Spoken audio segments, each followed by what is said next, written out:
오늘 하나님께서 우리에게 주신 말씀은 요한복음 12장 1절부터 9절까지의 말씀입니다. 6월절 엿새 전에 예수께서 베다니에 가셨다. 그곳은 예수께서 죽은 사람 가운데에 살리신 나사로가 사는 곳이다. 거기서 예수를 위하여 잔치를 베풀었는데 마르다는 시중을 들고 있었고 나사로는 식탁에서 예수와 함께 음식을 먹고 있는 사람 가운데 끼어 있었다. 그때 마리아가 매우 값진 순나드 향유 한 근을 가져다가 예수의 발에 붓고 자기 머리털로 그 발을 닦았다. 온 집안에 향유 냄새가 가득 찼다. 예수의 제자 가운데 하나이며 장차 예수를 넘겨줄 가룟 유다가 말하였다. 이 향유를 300데나리온에 팔아서 가난한 사람들에게 주지 않고 왜 이렇게 낭비하는가? 그가 이렇게 말한 것은 가난한 사람을 생각해서가 아니다. 그는 도둑이어서 돈자루를 맡아 가지고 있으면서 거기에 든 것을 훔쳐내곤 하였기 때문이다. 예수께서 말씀하셨다. 그대로 두어라. 그는 나의 장산날에 쓰려고 간직한 것을 쓴 것이다. 가난한 사람들은 언제나 너희와 함께 있지만 나는 언제나 너희와 함께 있는 것이 아니다. 유대 사람들이 예수가 거기에 계신다는 것을 알고 크게 떼를 지어 몰려왔다.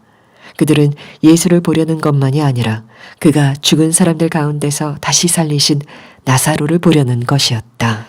오늘 예배 중에 여러분의 마음에 정말 주님을 뜨겁게 사랑하는 마음이 아주 강하게 일어나게 되기를 축복합니다. 오늘 우리가 읽은 본문의 말씀은 복음서 중에서 예수님께서 정말 기뻐하시고 또 칭찬하셨던 몇 안 되는 아주 대표적인 기사입니다. 마태복음 26장 13절 오늘 본문과 함께 같은 본문인 마태복음에 보면 복음이 전파되는 곳에는 반드시 이 일도 말하여지리라 이렇게 말씀하셨을 정도로 예수님께서 오늘 이 본문의 사건을 대단히 기뻐하시고 또 칭찬하셨어요. 그런데 문제는 이 본문이 그렇게 기쁘고 칭찬받을 만한 것처럼 느껴지지 않는다는 겁니다. 우리가 이 말씀을 읽을 때 이게 그렇게 좋은 말씀이야? 그렇게 잘 이해가 안 되는 거예요. 예수님께서 이제 십자가를 지시려고 예루살렘으로 가시는 길에 베다니에 늘 하시던 것처럼 베다니에 거기서 하루를 머무셨는데 그날 거기 잔치가 벌어졌습니다. 나사로가 죽었다가 다시 살아나는 그런 놀라운 기적이 바로 얼마 전에 있었기 때문에 그 베다니에 나 환자 시몬이라고 하는 사람의 집에서 큰 잔치가 열렸어요. 그 자리에 나사로도 참석했고 마르다는 음식을 열심히 만들고 그래서 동네 사람들도 함께 모이는 그런 잔치가 벌어졌는데 마리아가 나사로의 누이인 마리아가 향유, 나드, 순전한 나드 한 근 오늘 성경에 나오는 설명대로 하자면 300데나리온에 해당되는 값어치 지금 우리식으로 계산하면 평균 노동자의 1년 임금입니다. 그 향유를 예수님의 발에 몽땅 부어버렸어요. 원래 향유는 그저 한 방울씩 쓰는 거죠. 그런데 그걸 예수님의 발에다가 그냥 다 부어버렸어요. 이런 일이 있었다는 거예요. 그러니 사람들이 얼마나 놀랬겠습니까? 막 화가 나는 사람도 많았고 예수님의 제자들도 다 격분했다고 그랬습니다. 그 중에 대표적인 사람이 가룟 유다입니다. 가룟 유다가 그 마리아를 얼마나 화를 내면서 야단을 치는지 이게 무슨 낭비냐? 이걸 팔아서 가난한 사람들에게 나눠주면 얼마나 많은 사람이 도움을 받겠느냐? 그렇게 막 야단을 쳤습니다. 여러분 같으면 가룟 유다가 이해가 되십니까? 마리아가 이해가 되십니까? 아마 모르긴 몰라도 여기 계신 분 중에 상당수가 가룟 유다가 이해가 더 될 거예요. 세상에 이런 낭비가 어디 있어요? 향유를 이렇게 쓰는 거야? 어떻게 예수님의 발에다가 요즘 시세로 말하면 작년 우리나라 노동자 평균 임금을 3,800만 원이라고 하더라고요. 그러니까 한 3,800만 원 되는 걸 그냥 예수님의 발에 다 쏟아 부어버린 거예요. 이건 낭비잖아요. 이건 지나친 거잖아요. 그리고 예수님께서도 마리아가 그렇게 하려고 하면 예수님께서 막으셔야지. 마리아야, 이게 뭐 하는 짓이냐? 이렇게 하지 말아라. 나는 이런 걸 기뻐하지 않아. 이거 가난한 사람들에게 나눠줘. 뭐 예수님이 이렇게 하셔야 예수님답잖아요. 우리가 그렇지, 예수님은 참 귀한 분이셔, 이렇게 느껴지잖아요. 근데 예수님이 그걸 칭찬을 하셨어요. 너무 기뻐하셨어요. 예수님이 본래 그런 분인가? 이렇게 좀 헷갈릴 만한 일이 오늘 본문의 내용이에요. 그러니까 오늘 본문을 통해서 우리가 깊은 은혜를 받기가 쉬운 일이 아닌 겁니다. 저는 도대체 마리아는 어떤 심정이었길래 그렇게 했을까? 뭐가 이유가 있을 거 아니겠습니까? 그리고 예수님은 왜 그렇게 하는 것을 기뻐하고 칭찬하셨을까? 참 오랜 시간 묵상하고 또 묵상했습니다. 성경이 말하는 예수님이 그 일을 기뻐하고 칭찬한 이유를 성경은 말하기를 예수님의 십자가에 달려 죽으시는 것을 준비하는 일이었다. 다시 말하면 예수님은 이제 온 인류를 위해서 속죄의 제물이 되셔서 십자가에 죽으시게 됩니다. 그 예수님이 그와 같이 그렇게 끔찍한 정말 십자가의 죽음을 당하는 그 일이 온 인류를 구원하는 일이었기 때문에 예수님이 십자가에 달리시기 전에 마리아를 통하여 그 예수님이 하시는 십자가의 귀한 의미를 드러내셨다. 그 이제 죽으실 예수님의 몸에 향유를 부음으로 예수님의 몸을, 십자가에 달리시는 그 거룩하신 주님의 몸을 준비시켰다. 그리고 온 인류를 대표해서 예수님이 우리 위해서 속죄 제물이 되어 주시는데 감사하는 마음, 정말 사랑하는 마음을 그 일을 통해서 보여주신 거다. 뭐 성경이 말하는 해석은 그런 해석입니다. 그렇지만 마리아가 어떻게 그걸 알 수 있었겠어요? 예수님이 이제 십자가에 달려 죽으실 것을 마리아가 어떻게 알 수 있었겠어요? 마리아가 진짜 예수님의 십자가를 준비하기 위해서 그런 의도를 가지고 그 일을 했을까요? 마리아는 전혀 몰랐을 거예요. 도대체 마리아는 무슨 심정으로 그 일을 한 걸까요? 지나고 보니까 마리아가 했던 일은 예수님의 십자가를 준비하는 일이었어요. 마리아는 전혀 몰랐던 일입니다. 그럼 마리아는 왜 그랬을까? 이유는 아주 분명해 보입니다. 마리아가 예수님이 하나님이라는 사실을 안 거예요. 예수님이 하나님이시구나. 하나님이시구나. 이분이 하나님이시구나. 그 사실을 알고 나니까 낭비라는 의미가 없는 거예요. 여러분, 하나님에게 무언가를 하는 일에 낭비가 있을 수 있을까요? 우리가 하나님께 드리는 거예요. 하나님께 우리의 사랑을 고백하는 거예요. 이게 낭비일까요? 마리아는 오빠 나사로가 죽었다가 살아났습니다. 이건 하나님이 아니면 있을 수 없는 일을 하신 거죠. 그 잔치집이 나환자 시몬의 집이라고 그랬는데 왜 하필이면 나환자 시몬의 집에서 잔치를 벌였을까? 주석가들의 이제 나름대로의 해석에 의하면 이 나환자가 나환자였다가 예수님으로 인하여 고침받은 사람일 거다. 그리고 마르다의 남편이었을 것이다. 뭐 그렇게 해석하시는 분도 있으세요. 그러니까 마르다가 그 집에서 막 음식을 준비했었죠. 그러니까 마리아에게 있어서는 어쩌면 그 나환자 시몬은 형부인 거죠. 오빠가 죽었다가 살아났어요. 형부는 나환자였다가 고침받았어요. 그리고 예수님이 베다니에 와서 말씀을 전하실 때 마르다는 음식 만드느라고 바빴고 마리아는 예수님의 발 앞에서 예수님의 말씀을 늘 들었던 그런 성경의 일화가 있잖아요. 마리아는 마음에 너무나 분명히 믿어졌어요.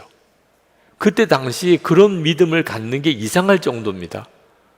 제사장, 바리새인들, 유대교에 아주 깊은 조예가 있고 성경도 많이 알고 그런 사람들은 다 예수님을 아주 나쁜 사람 취급을 하고 죽이려고 하고 있는, 마리아는 이분이 하나님이구나 이렇게 믿어진 거죠. 그러니까 하나님께 드리는 대접인 거예요. 여러분, 자식을 위해서 부모가 죽을 수도 있다고 하잖아요. 자식을 위해서 대신 죽으라고 하면 대신 죽을 수도 있다. 이런 걸 가지고 낭비라고 말할 수 있나요? 부모는 당연히 그런 마음이 드는 거죠. 결혼하는 신랑 신부가 보석을 가지고 서로 예물을 주고 받을 때, 야, 그거 돌덩어리잖아. 그거 팔아가지고 차라리 쌀을 사. 이렇게 말하는 사람이 있으면 진짜 정서가 제로인 사람이죠. 군복무 하다 보면 조국을 위해서 내 한 목숨을 바치겠다, 이런 마음이 드는 경우를 여러 번 경험을 했습니다. 실제로 우리나라가 나라 잃어버렸을 때 또는 6.25 전쟁을 치를 때 나라를 위해서 내 한 목숨을 바치겠다, 그런 애국심이 뜨겁게 일어날 때도 있죠. 그런 걸 낭비라고 하나요? 오히려 감동이 되는 일이잖아요. 하물며 하나님께 내 감사와 사랑의 마음을 담아서 향유를 다 쏟아 부었다.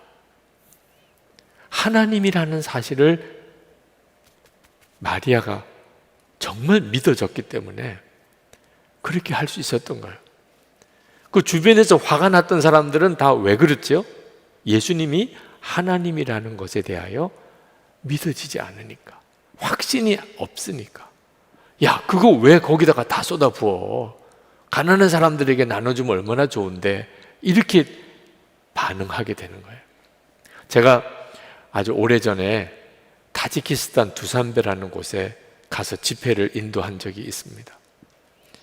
선교사님이 교회를 개척을 했는데 굉장히 교회가 부흥이 되었어요. 그래서 교회가 가득 차고 넘쳤습니다. 주일마다. 이슬람 신학생들이 그게 너무 꼴보기가 싫어서 테러를 행했어요. 가방에다가 시한폭탄을 장치해서 예배드리러 오는 것처럼 주일에 들어와서 예배당 한복판에, 그리고 예배당 출입구 입구에다가, 그리고 계단 밑에 내려가는 아래 계단에다, 그래서 순차적으로 폭탄이 터진 거예요. 사람들이 예배 드리다가 폭탄 터지니까 입구로 몰려 나가다가 거기서 또 터지고, 계단으로 쏟아져 내려가다가 거기서 터지고 100여 명의 사상자가 났습니다. 예배 드리다가 그런 일이 벌어지니 전도가 되겠어요? 교인들은 마음이 어떻겠어요? 도대체 예수 믿는다는 게 이렇게 어려운 거야. 선교사님도 거의 멘붕 상태가 온 거예요. 그래서 연락이 왔어요. 목사님, 좀 오셔서 좀 특별 집회를 좀 하고 싶습니다. 남아있는 성도들, 사랑하는 가족이 죽고 그리고 큰 부상을 당하고 도대체 제정신이 아닌 이 사람들에게 좀 제발 말씀으로도 먹여주시고 또 기도도 해주시고 와달라는 거예요. 지금 폭탄 테러가 일어나는 위험한 곳이지만 안 가겠다고 할 수가 없더라고요. 그래서 가겠습니다. 그러고는 간 거예요. 근데 장로님 한 분이 같이 가셨어요. 같이 가시겠다고 그래서 고맙다고 그래서 같이 갔는데, 가서 참 큰 은혜도 있었고 위로의 역사도 있었습니다. 제가 더 은혜를 많이 받고, 그리고 돌아왔는데 돌아와서 깜짝 놀랐어요. 그 장로님이 왜 그렇게 따라오셨냐 하면, 혹시 무슨 어려운 일이 생기면 저 대신에 죽으려고 따라오신 거예요. 장로님들이 목사님 가시면 안 된다고 그렇게 회의를 했습니다. 거기가 지금 폭탄 테러가 일어나고 있는 곳인데 어떻게 가시려고 그러시나. 근데 도무지 못 말릴 것 같은 분위기니까 이거 어떻게 하냐. 그럴 때 그 장로님 부인 권사님이 집에서 당신이 대신 죽으라. 가서 혹시 목사님에게 무슨 일이 일어나면 당신이 대신 죽으라. 남편은 아내 말을 또 잘 듣잖아요. 장로님이 그러자고 그러고 따라오셨다는 거예요. 그 이야기를 듣고 그렇게 눈물이 나더라. 세상에 내가 뭔데 나를 대신해서 죽으려고 그 장로님이 그렇게 따라오시나. 세상에 어떻게 이렇게까지 하시나. 사실 그런 경우가 지나친 거죠, 그죠? 그런데 우리 주님께 향한 거라면, 아니 교회 목사에게 향하는 거라면 그건 진짜 지나친 일이죠, 그죠? 그렇지만 주님께 하는 거라면 그걸 어떻게 지나치다고 할 수 있겠어요? 예수님은 하나님이십니다. 이 땅에 사람으로 오셨어요. 하나님다운 대접을 예수님이 한 번 제대로 받으신 적이 없습니다. 물론 예수님을 사랑하고 대접하는 이들이 있기는 했지만 하나님께 합당한 대접을 주님 받으신 적이 없어요. 예수님은 그런 대접 받으려고 오시지도 않았고 종처럼 섬기려고 모든 인류를 구원하기 위하여 대속 제물로 오신 거죠. 그런데 이 경우에 바로 이 마리아가 향유 옥합을 붓는 바로 요 순간에 예수님은 하나님으로서의 대우를 받으신 거예요. 하나님께 드리는 마음의 대접을 받으신 거예요. 우리 주님이 그렇게 기쁘셨던 거예요.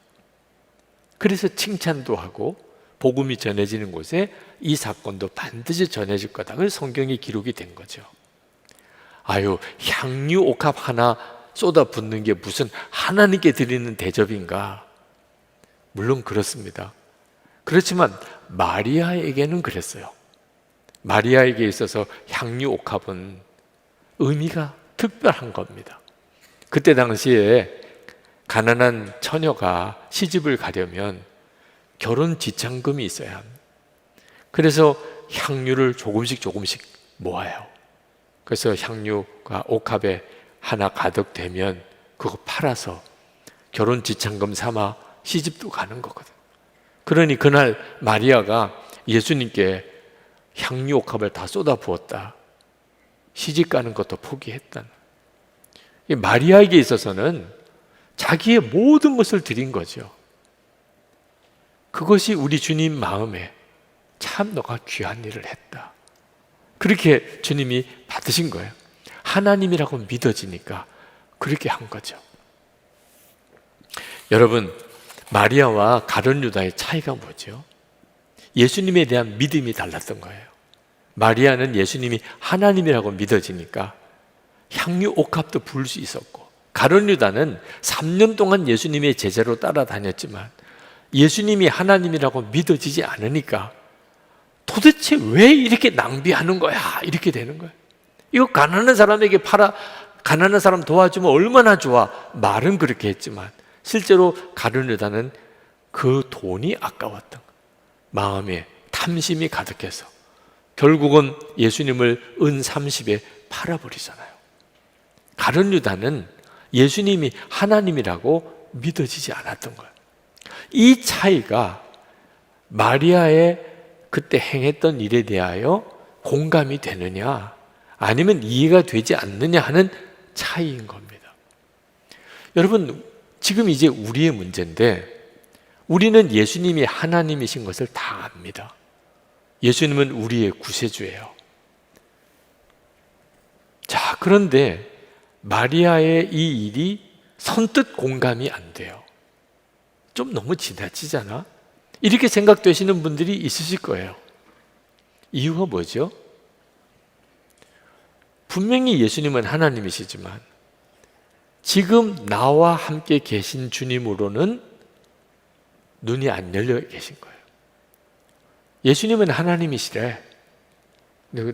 지식으로는, 교리적으로는 내가 그냥 동의해요.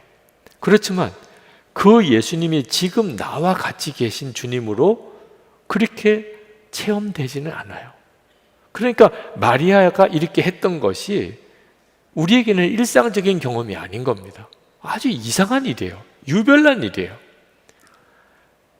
마리아 당시 때는 예수님을 눈으로 보고도 예수님이 하나님인 줄 믿어지지 않으니까 마리아가 했던 일에 대해서 이러쿵저러쿵 말이 많았고, 지금도 예수님이 하나님인 걸 믿기는 믿지만 예수님이 지금 나와 함께 계시는 것이 우리에게는 일상적인 경험이 아니니까 누가 마리아처럼 이렇게 하면 너무 지나치잖아. 왜 저렇게 하는 거지? 우리도 그렇게 느껴지는 거예요. 누가복음 7장에 보면 한 바리새인이 예수님을 초청하여 식사 대접을 했습니다. 그러니까 식사 대접을 하려고 초청을 했으면 손님 대접이라도 제대로 해야 되는 거죠. 그때 당시에 귀한 분을 모시고 식사 대접을 하려면 발 씻을 물도 드리고 종이 발도 씻어드리고 머리에는 감람유도 발라드리고, 그게 이제 손님에 대한 대접인데, 그 바리새인은 식사 대접하러 오라고 해놓고 발 씻을 물도 내놓지 않았습니다. 그러니까 사실 예수님을 거의 그냥 막대하듯이 한 거죠. 그런데 그 동네에서 아주 천하다고 소문난 여인이 그 자리에 불쑥 들어온 거예요. 이 바리새인, 집주인인 바리새인은 기분이 확 나빴죠. 그 여자가 오는가. 그런데 이 여자가 예수님 앞에 눈물을 쏟는 거예요. 그 발 앞에 무릎을 꿇고, 그리고 자기 머리털로 예수님의 발을 씻어요. 발 씻을 물도 주지 않았으니까 예수님의 발은 씻지 않은 상태죠.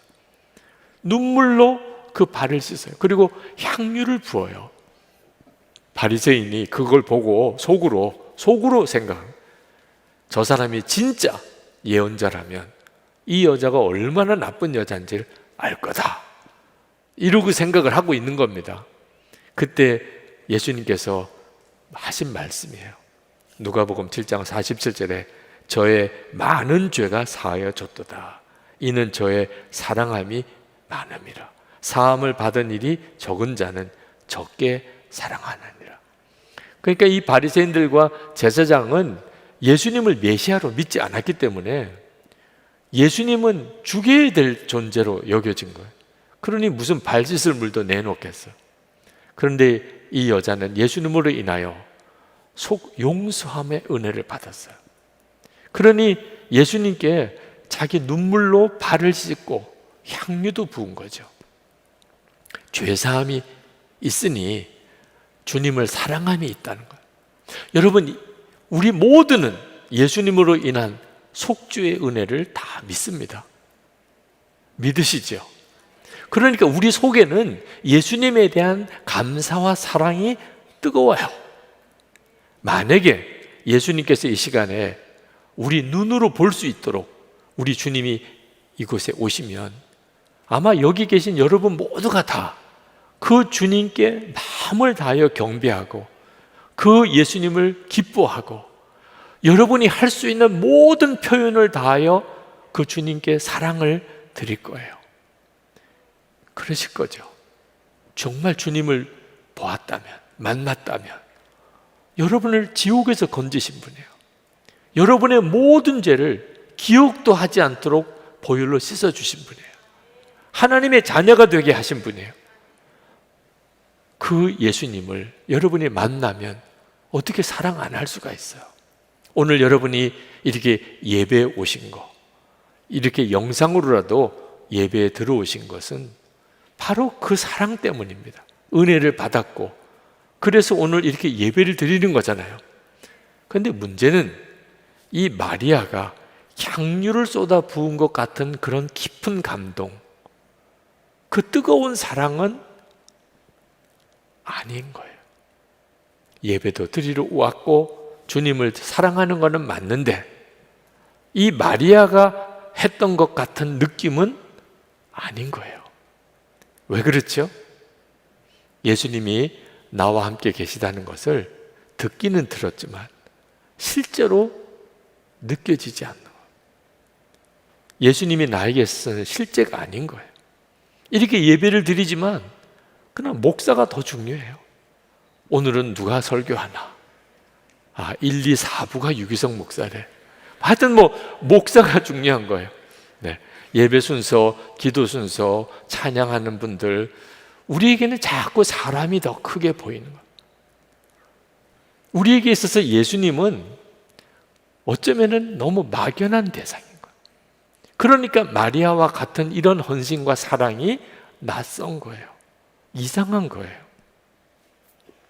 제가 부목사로 있을 때 대학원 공부를 같이 했었습니다.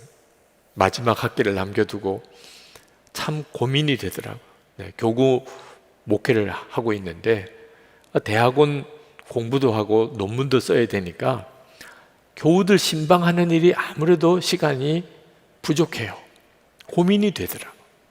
하나님, 둘 다 잘할 수 있게 해주십시오. 그렇게 기도하는데 분뜩 생각이 떠오르기를, 그 대학원 석사 학위 포기하면 되잖아. 그런 생각이 탁 드는 거예요. 꼭 주님이 저에게 너 나에게 대학원 석사 학위를 바칠 수 있겠냐, 이렇게 물으시는 것 같은 느낌이었어요.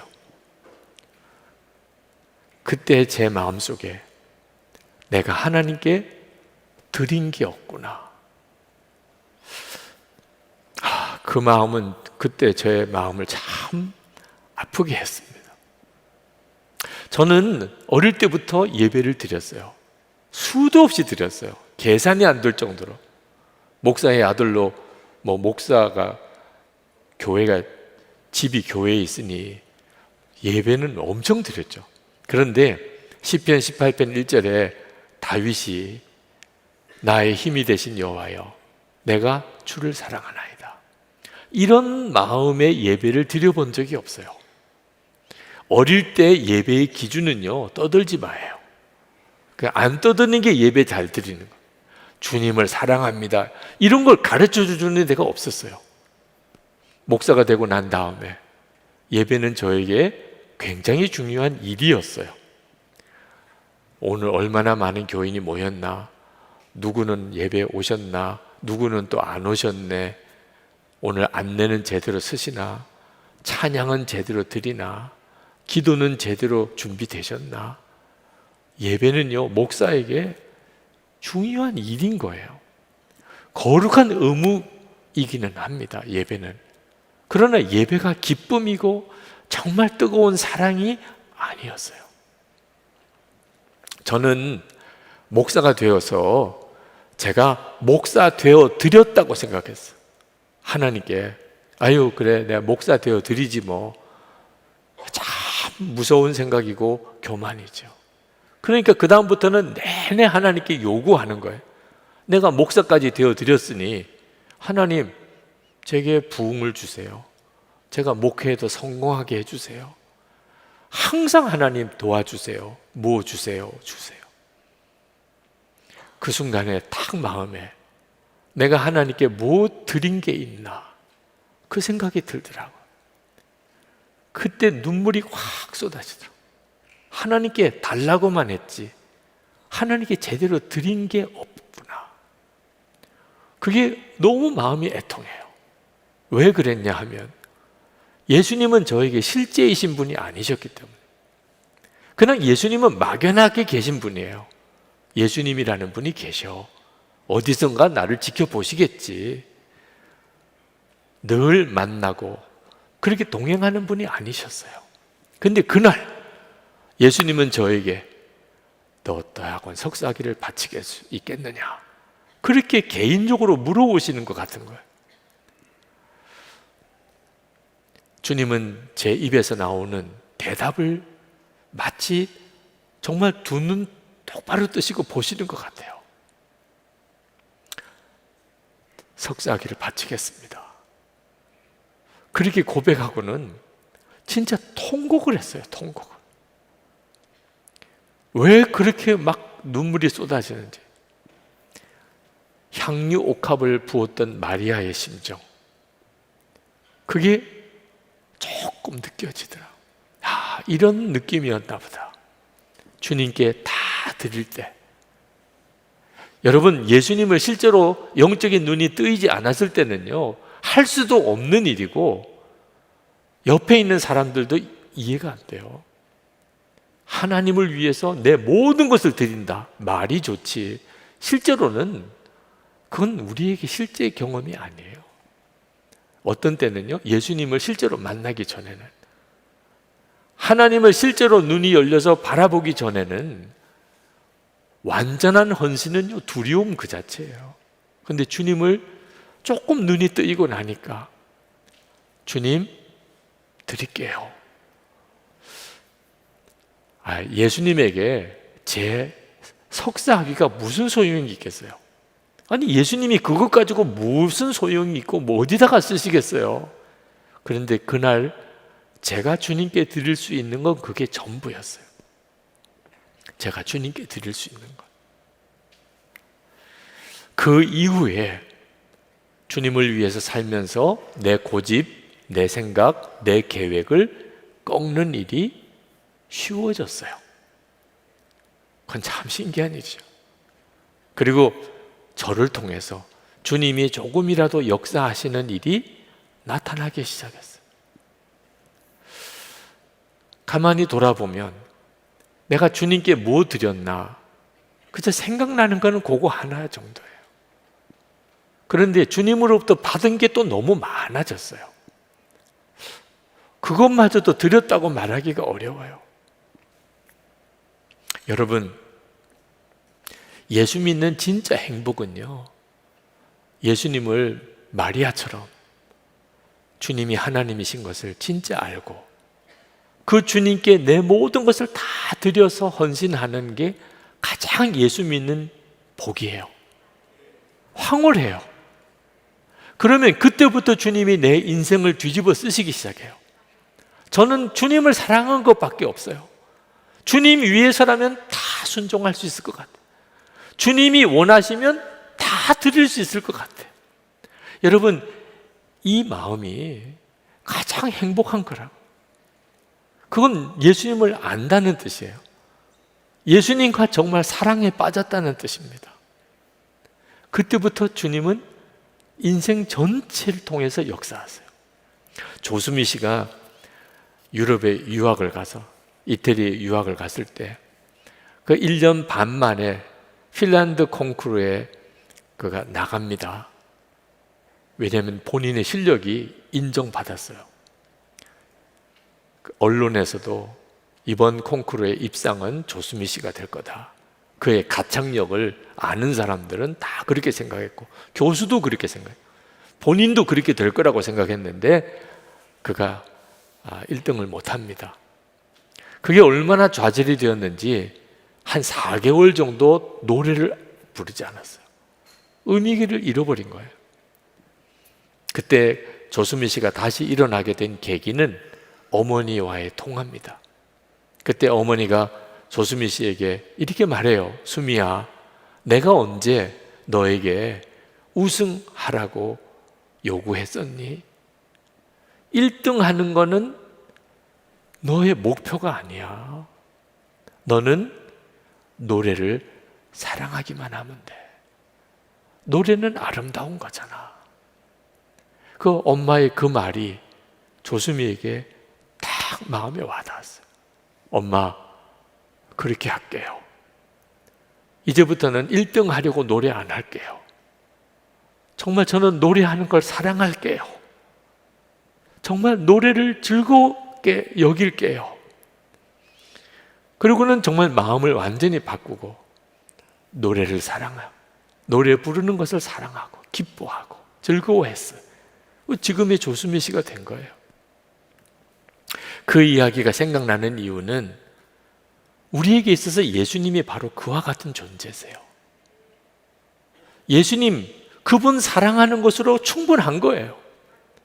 성공을 하게 해주세요. 이것 응답하고 이루어 주세요. 하나님 제게 이것 허락해 주세요. 아직도 예수님을 잘 모르는 단계인 거예요. 그게 이루어졌다고 좋아하고 그게 이루어지지 않았다고 속상해하고, 아직도 예수님 그분을 잘 모르시는 거예요. 예수님에게 향유 옥합을 부었던 마리아의 그 심정을 아직도 조금도 이해를 못하는 거예요. 주님을 아는 눈이 뜨이고 나면 주님 이렇게 하는 거 저렇게 하는 거 상관없어요. 저는 주님만 좋아요.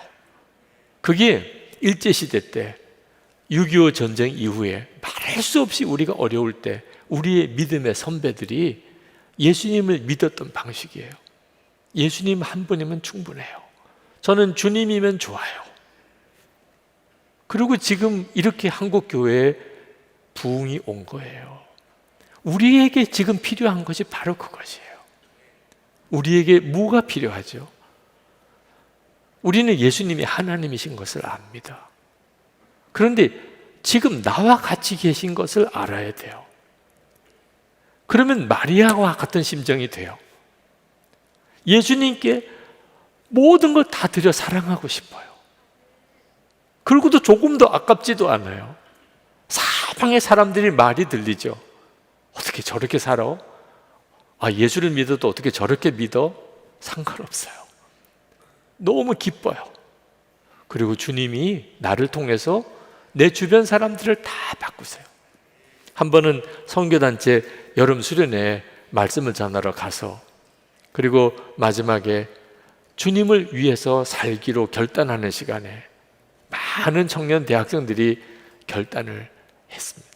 그러나 모두는 아니었어요. 그게 안 되는 친구들이 있어요. 주님을 위해서 살겠다, 주님을 위해서 헌신하겠다, 이 결단을 못하는 거예요. 어느 한 자매가 울면서 하나님이 외무고시를 보지 말라고 그러면 어떻게 하나요? 그렇게 물어오더라고. 그래서 하나님이 그렇게 하라고 하시더냐 그랬더니 그건 아니래요. 혹시 하나님을 위해서 내가 살겠다고 하면 너 외무고시 보지 마, 이러면 어떻게 하냐, 이게 걱정이 되어서 하나님을 위해서 살겠다고 결단을 못 하겠다.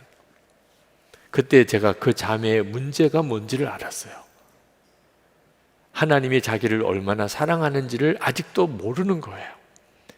하나님이 나를 얼마나 사랑하는지를, 예수님이 지금 자기와 함께 계신 것을 진짜 모르는 거예요. 그러니까 그런 쓸데없는 고민들 하는 거예요. 그래서 그 자매를 위해서 기도했어요. 하나님이 얼마나 사랑하는지를 알게 해주세요. 그냥 그 기도만 했어요. 주님이 이미 마음에 와 계신 것을 분명하게 믿어지게 해주세요. 몇 번을 그 기도를 했어요. 그리고는 통곡을 하는 것 같아요. 마음에 하나님이 나를 얼마나 사랑하는지를 성령께서 깨닫게 하시기 시작하니까, 그러니까 이렇게 해야 돼요, 저렇게 해야 돼요, 아무 질문이 없어졌어요. 그것으로는 충분해요. 하나님이 나를 독생자를 주시기까지 사랑하시고 예수님의 십자가에 죽으시기까지 사랑하시고 성령님은 내 안에 오시기까지 사랑하시고, 그러면 나는 주님만을 위해서 살고 싶어요. 그걸로 끝. 그 다음엔 주님이 내 인생을 바꾸시고 가정을 바꾸시고 일터를 바꾸시고, 그게 마리아의 고백이에요. 우리 주님이 그래서 그렇게 기뻐했던 거고, 그리고 그렇게 칭찬하셨던 거예요. 자, 오늘 이 시간 여러분 마음에 나도 마리아 같이 예수님께 향유 옥합을 다 쏟아부어도 조금도